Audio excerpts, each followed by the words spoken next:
Assalamualaikum warahmatullahi wabarakatuh. Perkenalkan, nama saya Muhammad Fikri Ramadan dari Prodi Sistem Informasi 02.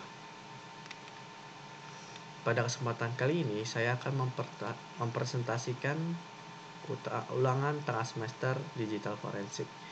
Dalam slide ini akan membahas seputar topik digital forensik, yaitu proses digital forensik, Bangladesh Bank Robbery, bagaimana cara harddisk bekerja, dan yang terakhir adalah tantangan dalam proses digital forensik. Yang pertama, proses digital forensik. Proses digital forensik pertama melalui identifikasi, koleksi, preservasi, akuisisi, eksaminasi, analisis, dan terakhir pelaporan. Proses identifikasi ini adalah proses mengidentifikasi insiden dari suatu indikator atau menentukan jenisnya, mengetahui hal yang dibutuhkan, dan melakukan penyelidikan. Yang kedua, tahap koleksi, yaitu tahap kegiatan mengumpulkan barang bukti untuk mendukung investigasi digital forensik. Biasanya perangkat keras atau perangkat lunak yang akan diambil sebagai barang bukti.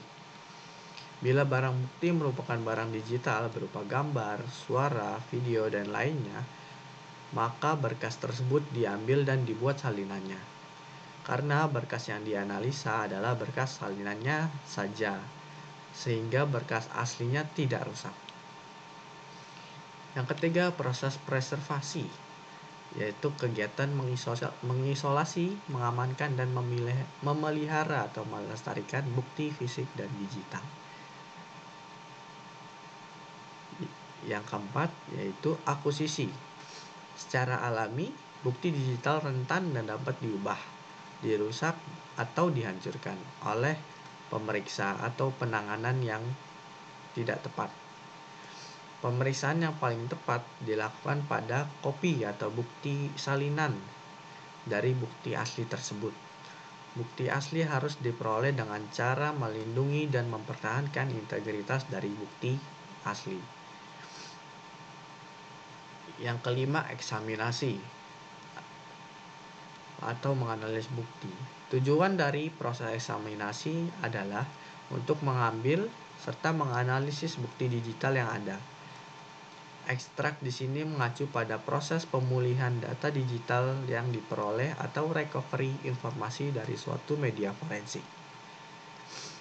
Analisisnya mengacu pada metode yang telah ditetapkan dan menjadi standar forensik. Tahap analisis yaitu tahap penentuan makna, merekonstruksi fragmen data, dan menarik kesimpulan berdasarkan bukti-bukti yang ditemukan. Yang terakhir adalah proses pelaporan, adalah tahapan yang jika penyelidikan telah selesai. Data yang diperoleh disajikan dalam bentuk laporan tertulis dengan istilah-istilah atau bahasa non-teknis. Laporan menyajikan temuan objektif dan kesimpulan berdasarkan temuan tersebut. Isi laporan dapat berbeda tergantung undang-undang dan kebijakan lokal. Namun, secara umum, laporan memuat fundamental dari digital forensik. Yang kedua, yaitu kasus Bangladesh Bank Robbery. Slide ini mengandung kronologis kapan, perangkat, dan peran digital forensik dalam kasus Bangladesh Bank Robbery. Yang pertama, kronologi. Pada tanggal 7 Februari 2016 di Dhaka, Bangladesh, printer utama Bank Sentral Bangladesh yang berfungsi memantau arus transaksi keluar masuk rusak selama 24 jam. Setelah printer dapat beroperasi kembali, terdapat 35 transaksi tidak dikenal yang menarik dana sebesar $99.501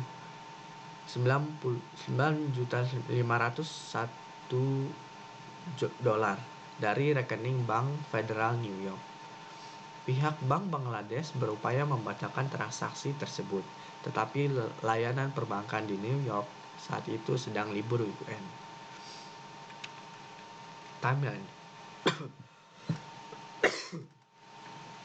Pada 4 Februari 2016, sebelum printer rusak, perintah eksekusi penarikan dilakukan jam 8 malam. Saat itu, kantor Bank Sentral Bangladesh tutup, sedangkan di New York masihlah siang. Perlu diketahui bahwa Bangladesh dan New York mempunyai sistem libur yang berbeda. Kemudian tanggal 7 Februari, setelah printer rusak, ditemukan 35 transaksi penarikan sebesar $951 juta Bank Federal New York yang libur.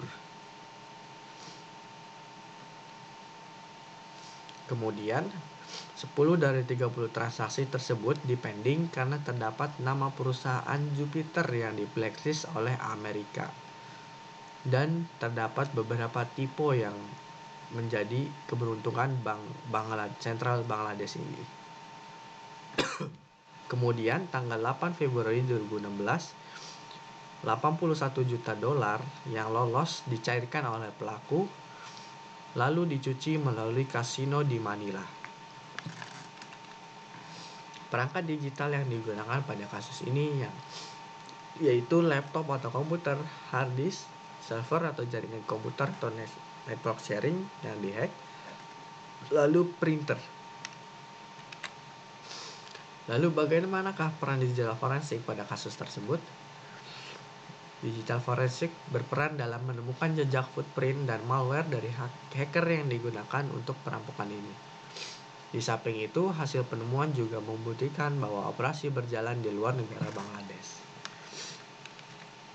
Lesson learned, pelajaran yang dapat kita pelajari. Yang pertama itu perencanaan matang. Dalam membangun sebuah sistem, haruslah direncanakan dengan matang agar ketika membangun sistem tersebut tidaklah terdapat celah yang dapat dimanfaatkan. Yang kedua yaitu phishing dan malware. Ketika kita menerima email ataupun bentuk pesan lainnya yang mengandung file atau link, sebaiknya diabaikan karena berpotensi mengandung phishing atau malware. Yang ketiga yaitu perhitungan momentum. Dalam menjalankan sebuah sistem, haruslah mempertimbangkan momentum-momentum yang dapat mempengaruhi keberjalanannya sistem. Seperti halnya hacker yang memanfaatkan hari libur nasional agar tidak diintervensi dalam pelaksanaannya. Konten yang ketiga yaitu bagaimana cara hard disk bekerja. Dalam slide ini membahas tentang komponen hard disk, track, sektor, cluster, slack space, dan deleted files recovery. Yang pertama, komponen hard disk. Yang pertama ada platter atau piringan dalam hard disk.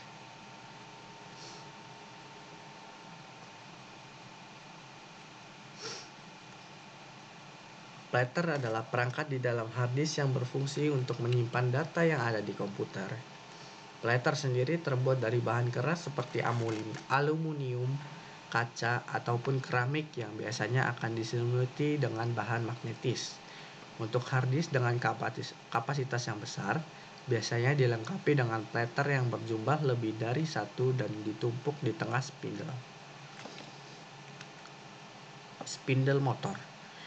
Spindle merupakan komponen yang berfungsi untuk menahan platter agar tetap berada di posisinya pada saat platter diputar.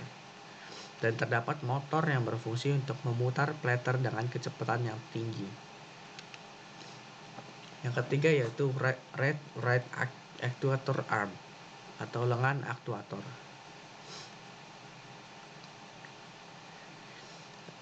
Aktuator arm ini memiliki peran layaknya sebuah lengan pada jenis pemutar musik tempo dulu yang menggunakan kaset. Arm ini berfungsi untuk menyesuaikan posisi head dari aktuator dengan lokasi data yang akan ditulis pada platter. Yang terakhir yaitu read or write actuator head. Komponen ini berfungsi untuk membaca, menulis, atau menghapus data pada platter. Terdapat satu head di tiap sisi platter. Satu sisi di atas berfungsi untuk membaca dan satu sisi di bawah untuk menulis dan dibantu actuator ARM dalam menjalankan fungsinya.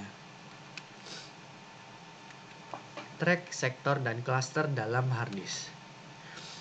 Track adalah lintasan pada harddisk atau bagian harddisk yang membentuk lingkaran konsentris.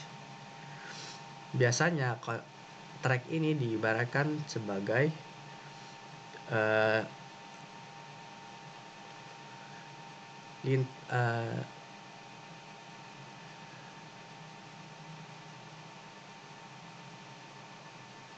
jika diilustrasikan pada buku tulis, maka track adalah garis tempat di mana pijakan kita menulis huruf.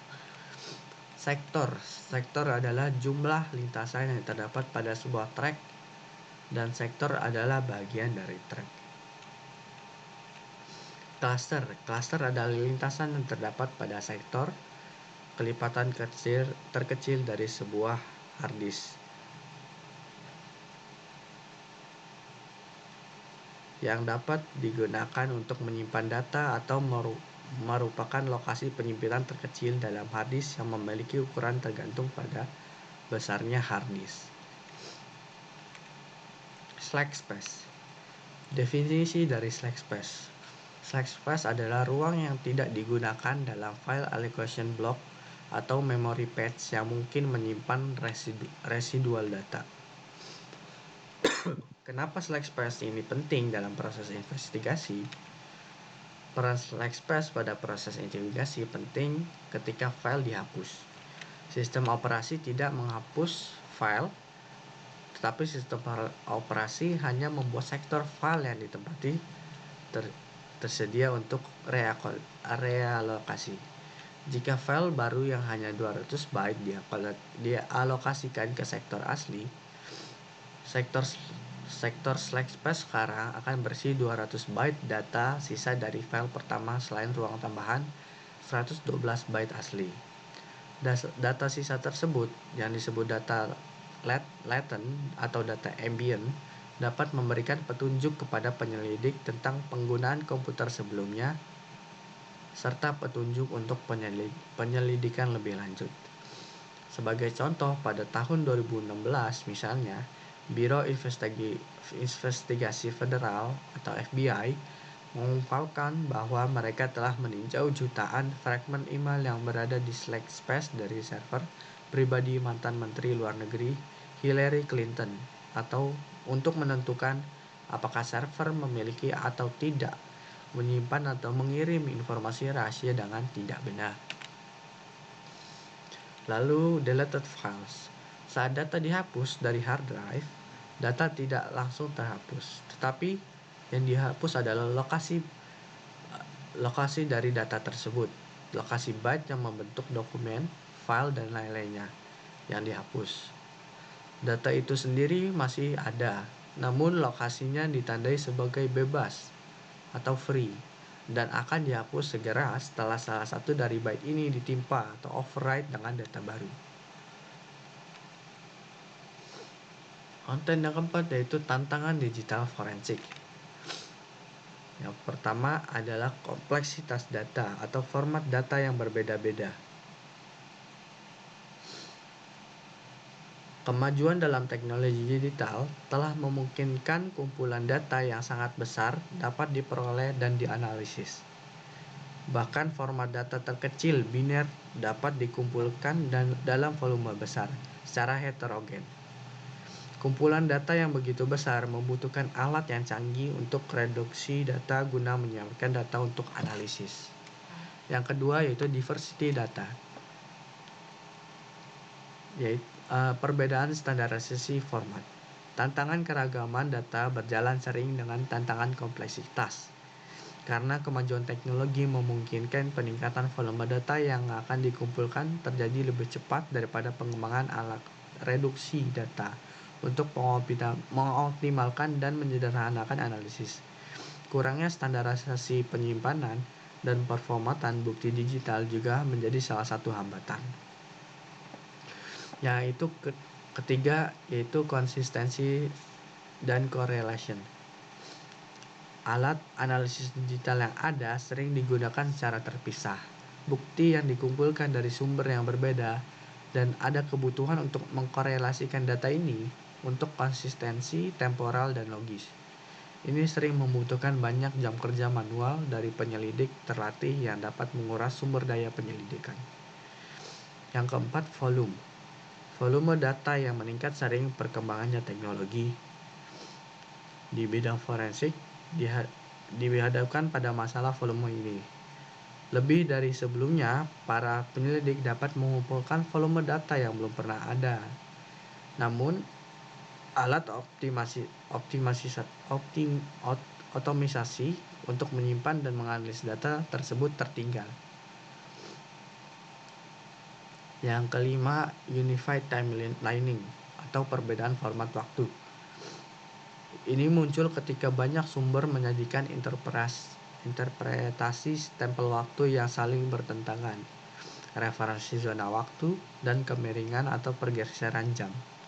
Alat analisis yang canggih diperlukan untuk menyatukan garis waktu di seluruh sumber data. Yang terakhir yaitu anti-forensic technique, seperti encryption, obfuscation, cloaking, dan data hiding. Teknik defensif ini termasuk memperlambat proses digital forensik. Hal ini karena mempersulit penyelidikan dalam mengambil atau memperoleh data digital. Tentunya proses ini butuh resource dan tenaga ahli untuk mengungkapkan bukti digital tersebut.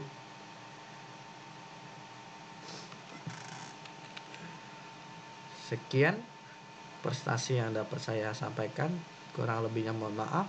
Wassalamualaikum warahmatullahi wabarakatuh.